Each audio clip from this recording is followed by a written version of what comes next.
Right now, I am feeling so privileged that I am sitting down with Barrington James. For the viewers who don't know who Mr. James is, Mr. James is the operations... No, the director of operations. Care. Director of care. Right. And at the Sunbeam's Children's Home. Yes, sir. In St. Catherine. Yes, sir. Now,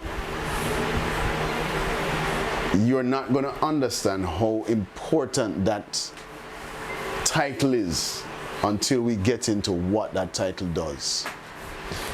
But before we do that, Mr. James, and you can look at any one of these cameras. I'm purposely off camera because I want people to focus on you, because you, sir, are a highlight, a reel of highlights. Wow, I'm honored, sir. All right, so let's talk about you, Mr. James. Yes, Tell me, where are you from? I was born in a little place in Kingston 4, known as Campbelltown. Most persons know it simply as Almontown. Okay. Right, in the year 1969, so I'm not a young man. Yes, you're no spring chicken. No, sir. All right. Now, I want you all to understand and recognize the baritone voice coming out of Barrington. We know that eventually, within a few, maybe a few years, we will be seeing Mr. James on TV with his own show. What that show will be about, we will learn as we go on. But Barrington, tell me now, when you were in Kingston, in Almontown, how was that growing up? Tell me about your childhood. All right, my childhood was multifaceted and full of a lot of events. And what do I mean by that? Based on the information that I was fed with, that I learned through investigation, shortly after I was born, I was taken to St. Mary. My grandfather had stewardship of me for a while, and then about a year later I get to understand that I was with an uncle, which is my mother's brother, and shortly thereafter another uncle. Then I was back in Kingston. I went back to Almontown for a while because I remember at age 3 playing in Hero Circle in the grass. You know, at that time it was not known as Hero Circle, it was rather known as Race course. Right. And we used to swing on that revolving gate at the time. You know, so for the young people who don't know about it, we had fun. You know, it's not just a place to walk through. For us, it was our playground. Then they used to sell corn at Torrington Bridge, roast corn and soup right on Torrington Bridge at that time. I remember vividly. Shortly thereafter, we went to Jonestown. I think it was Berwick Road or one of those roads in close to where the police station is. Right? And at age 5, then thereafter, I went to Montego Bay to my father. I spent 13 years in flankers in Montego Bay, and that's my genesis in the second city. Right. Most of my schooling, in fact, all of my early schooling took place in Montego Bay. Most of it, sorry. I started schooling in Jonestown, and then afterwards, thereafter in Montego Bay, to Miss Pearl's school. So for those who live in Flanker, they'll know about Miss Pearl School. Then Flankers all age. My father passed when I was 14. I became homeless. But before becoming homeless, I spent 3 months at one of my stepmother's home, which is one of my elder brothers. My 2 eldest brothers are only 3 months apart. Okay. Right? One was born October, one was born July. They were 14 years my senior. And so after my father passed and the house was taken away by my eldest brother, the one that was born in July, his mother was supposed to have kept me. She only kept me for 3 months, and I was not a bad guy. Everyone knew me at school. I was one of the brightest guys at school and the quietest guy in school. So I tried to figure out why all of this took place, but I didn't have the answer. Now it's making more sense, and as time progresses, we will make more sense of it in the interview. Thereafter, I went to Glendevon in Montego Bay, They now refer to the lane as LimeTree Lane in Glendavon in Montego Bay. And I spent 3 months with that stepmother also, who also, one afternoon when I came home from school, I found my clothes at the gate. I was told that I could no longer sleep there. And then I started sleeping under a breadfruit tree on top of an old Chevrolet car at my first real girlfriend's gate, Debbie. Debbie. And I have to give credence to her. I shout out to Debbie. She left her bed at nights even when she had asthma. She was a year older than I am, and she would come out there, sneak out and come out and sleep on top of the old Chevrolet with me. There was her bed not more than about 300 feet away from where I was. But because I couldn't go in, she would come out and sleep under there with suffering from asthma, and she would spend her time. Thereafter, what took place is that a friend of mine who has an online platform, Delroy Campbell, who now lives in Glendavon, St. James, I started sleeping on his floor in Glendavon. Miss Roxy's son, Georgia brother. Shout out to Delroy if you're listening. If this ever comes across, I want to tell you a big thank you. I never forgot you. And I really appreciate it, my bro. And so I used to sleep on Delroy's floor until my stepmother found out and went around to Miss Roxy and tell Miss Roxy that I'm a homosexual and should never let the little, the term of reference, come around our boy. And of course, I had nowhere to sleep again. Then there was Elvis Housen, his stepfather had a bakery at the top of Glendavon, Keon's Bakery. I went up there. I used to sleep on the bakery floor while assisting. And then I started sleeping on his floor. My stepmother found out again and went up there and said, "Don't let the little bee man come in your yard."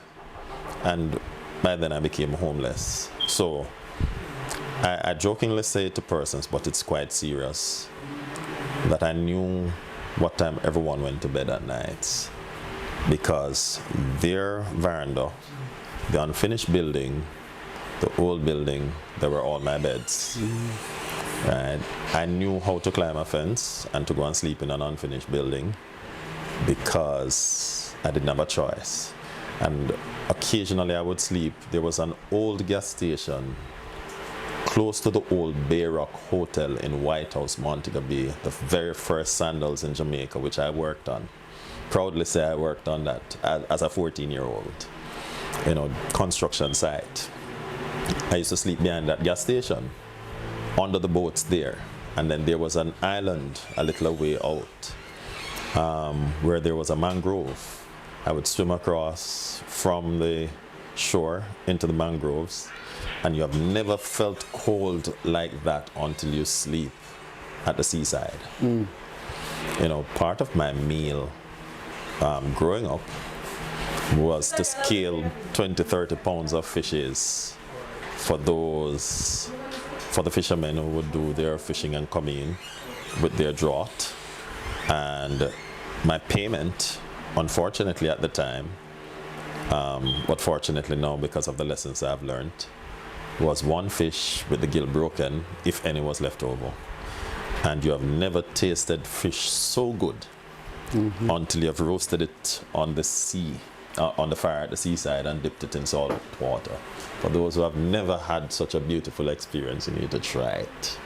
So now, I believe this is so amazing. This journey that you've had through life lessons, and whether they were yours that you chose or they were thrown onto you, because they refined you to this man that I'm seeing now, that is a role model for an entire community of boys who, for lack of better words, don't fit into society for whatever reason.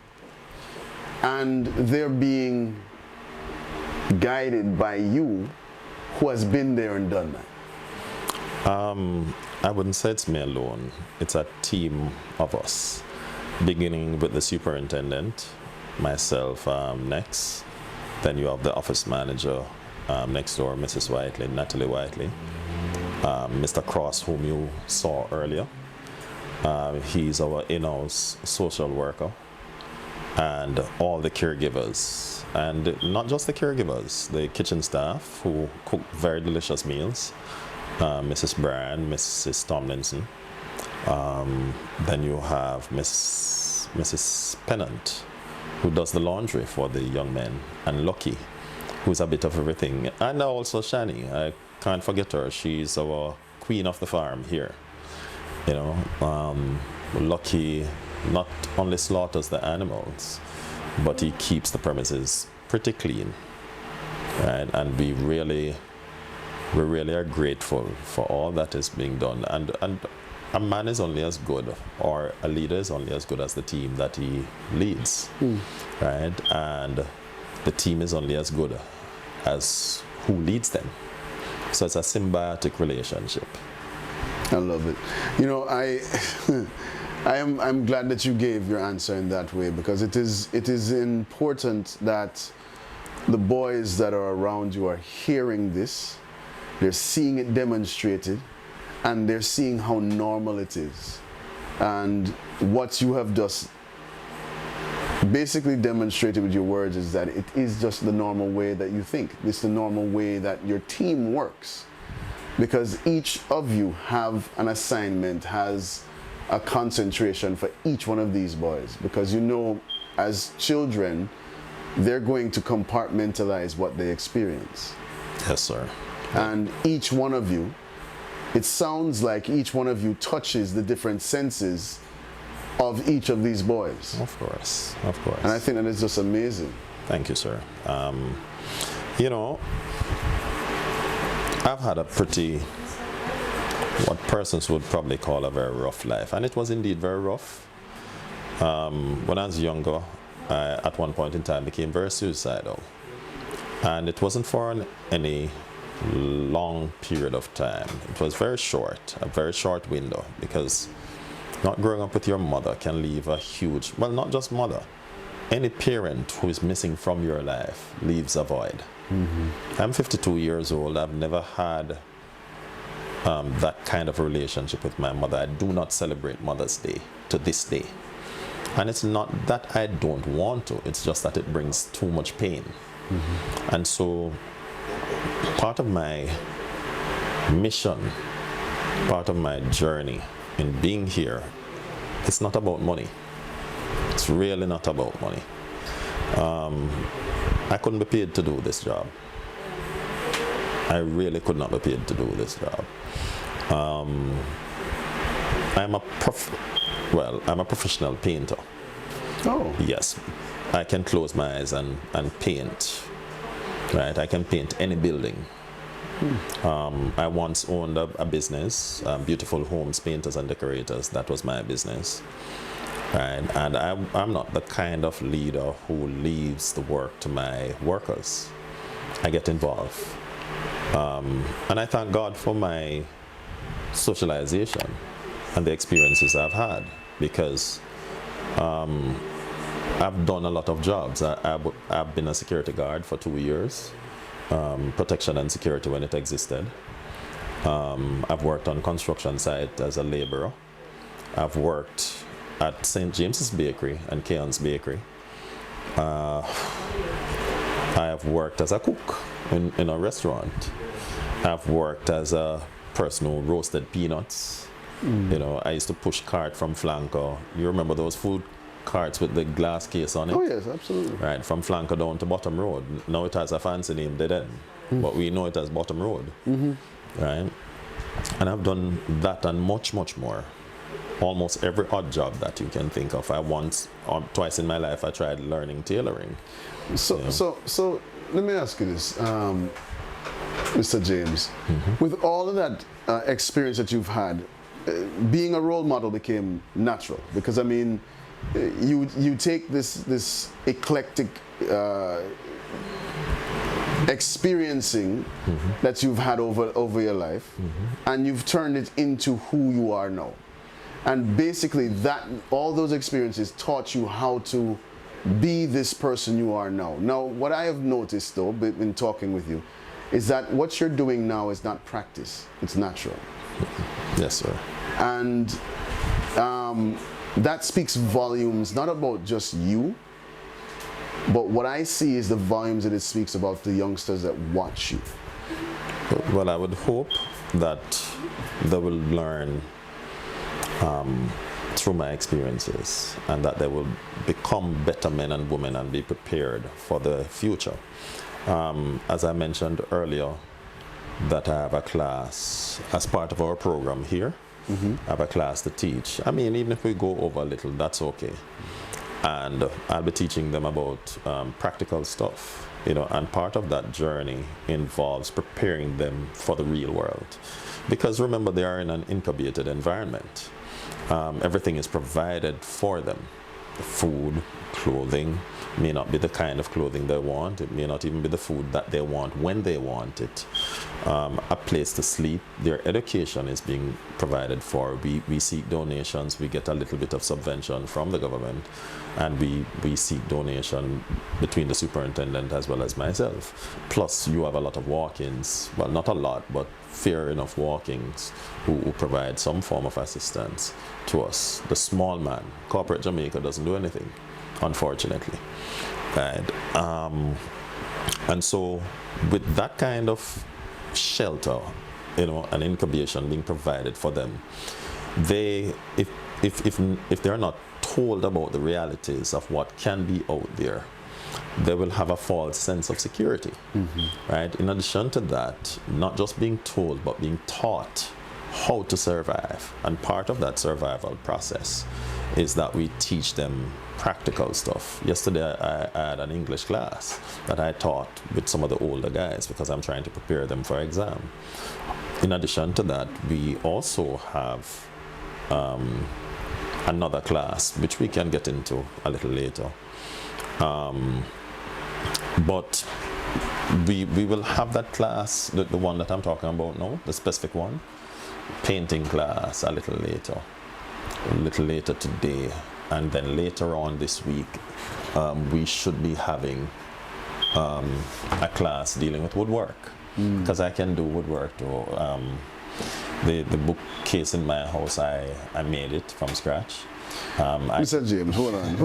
Because they look like you are a jack of all trades and a master of every single one of them. I can encapsulate it, and I'll do what is not popular in the modern sphere, and by simply saying glory be to God.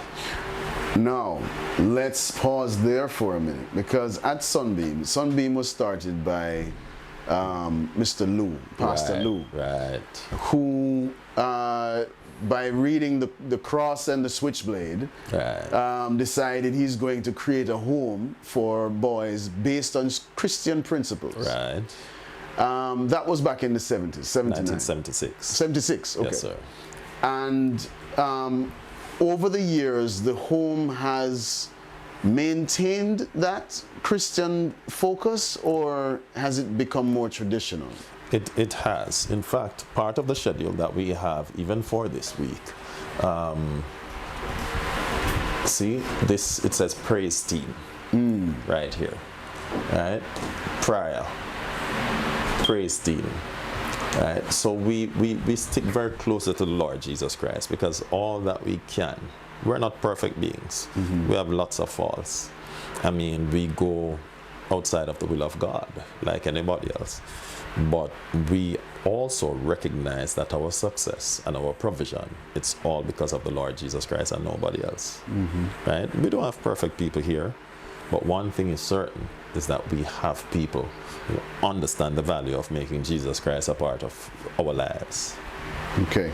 Now, you mentioned earlier about the lack of support from corporate Jamaica. Yes, sir. But from what I've been reading, Sunbeam is short of people coming in and just putting in the work. That is very... People donate, people put on programs, people start programs here. Right. I read recently about Mark Myrie and what he did Right. for creating the layers. Right. Right.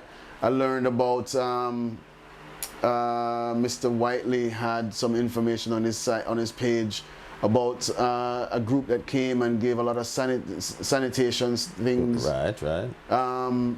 I think that was Flo. That was Flo that came and gave you the internet right. and then a lot of sanitation items. Right.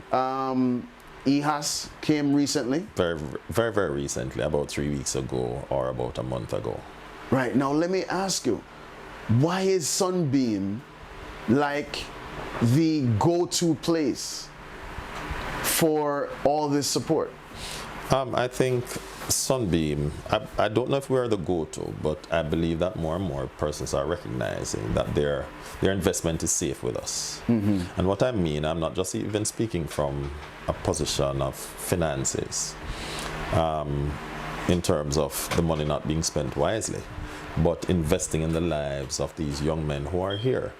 I think when we invest in the lives of people, then the society at large benefits, mm-hmm. right? And when the society at large benefits, then you have a more peaceful and a more productive society, right? So if you can reach people from early, or if you can transform the lives of persons who are wayward or have the proclivity to go wayward, then most certainly you would have helped not just that person, but the person whom that person is now going to invest in their lives. Mm-hmm. Right, and even the families, or by extension, the place where they work, because having that kind of experience and recognize that someone invested in my life, then they themselves now become a conduit for assistance and for change in the lives of other people. Mm-hmm. And the input that you're getting from these individuals or organizations, mm-hmm. It's tangible. You can feel, you can actually say, boys, these people care. I want to be careful that I don't convey the wrong information.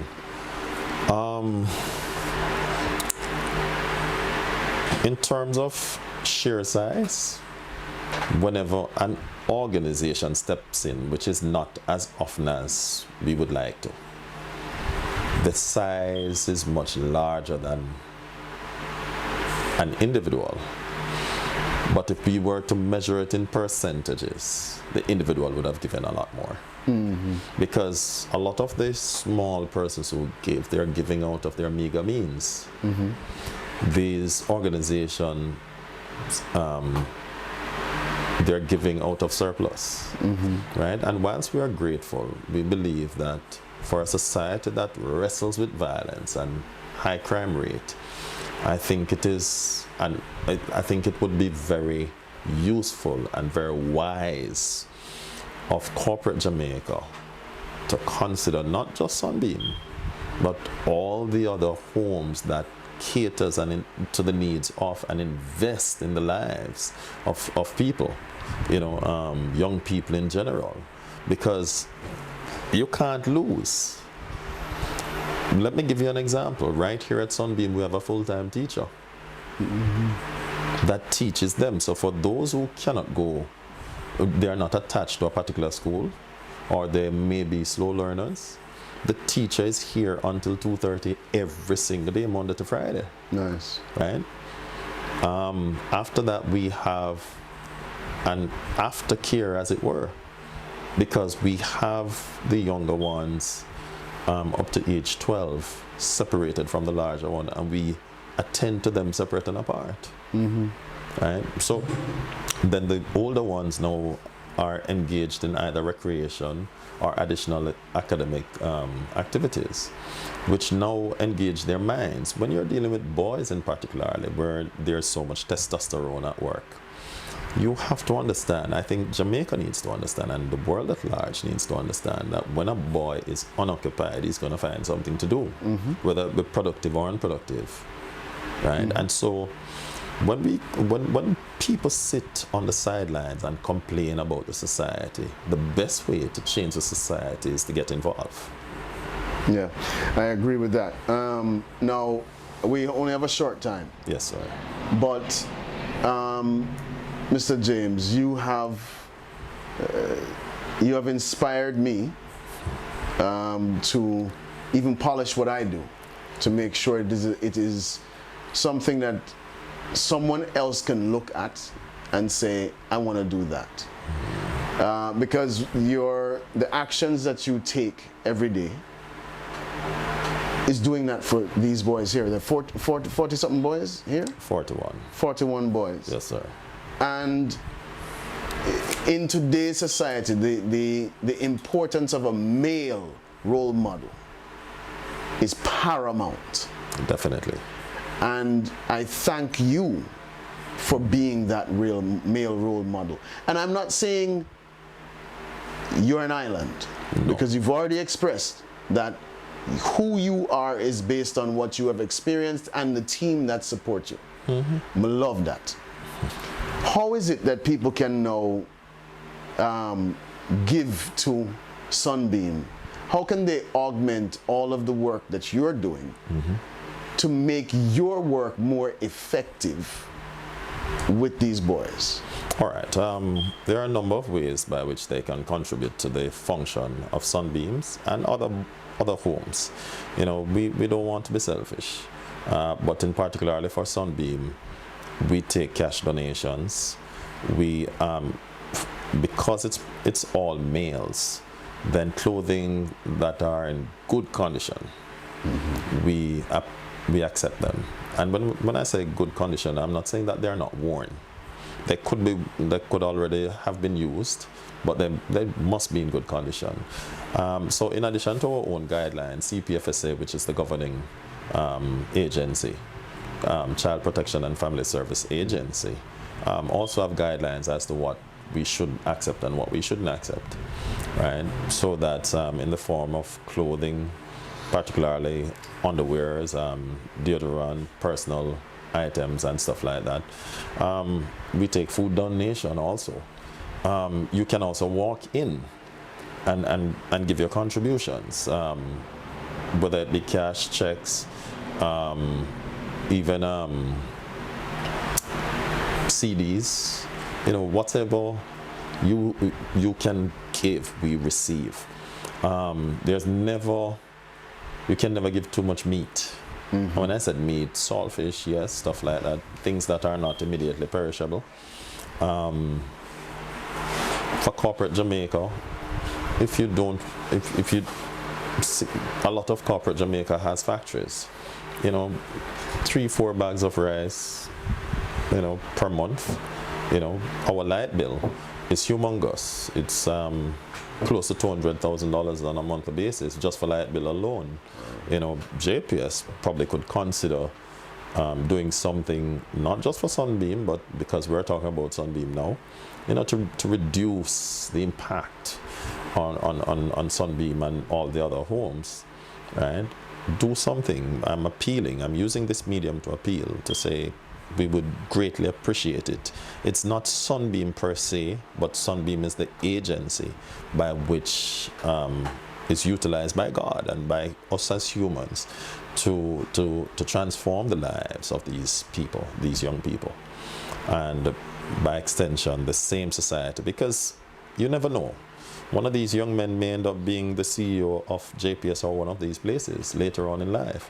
So you invest in them, and some of the brightest boys actually come here. One of our boys here attends Old Harbor High. One of our boys here attends St. George's High.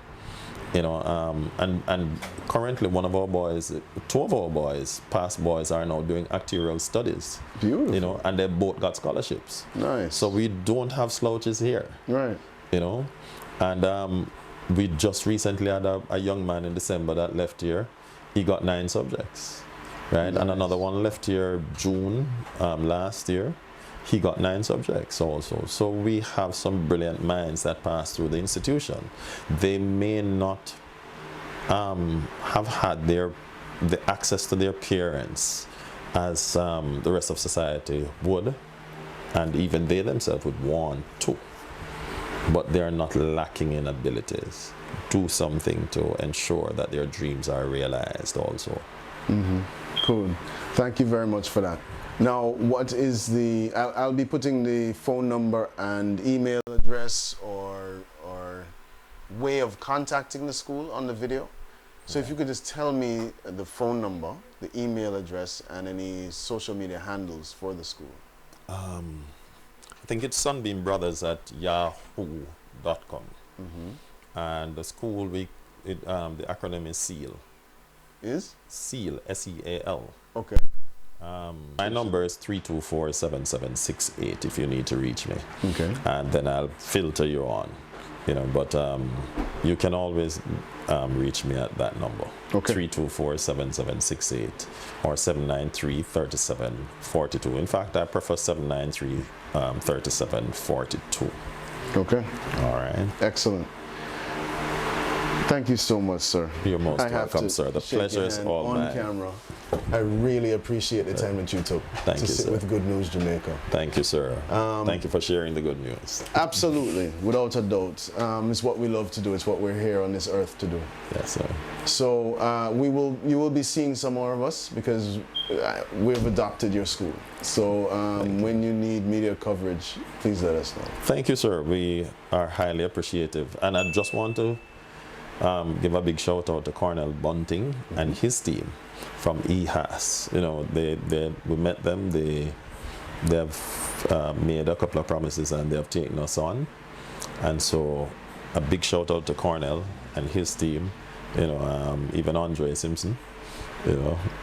So and Allison and Najuka at Barnes. So thank you very much. To Flo, thank you for the internet service. And everybody else. All right.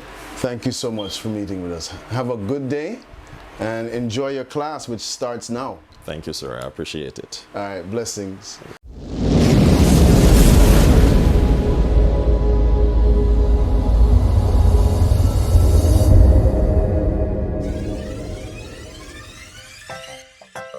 Thank you for checking us out on Good News Jamaica TV for content that informs, inspires, and transforms. Please like, share, leave a comment, subscribe, and hit the notification bell for more positive Jamaica content.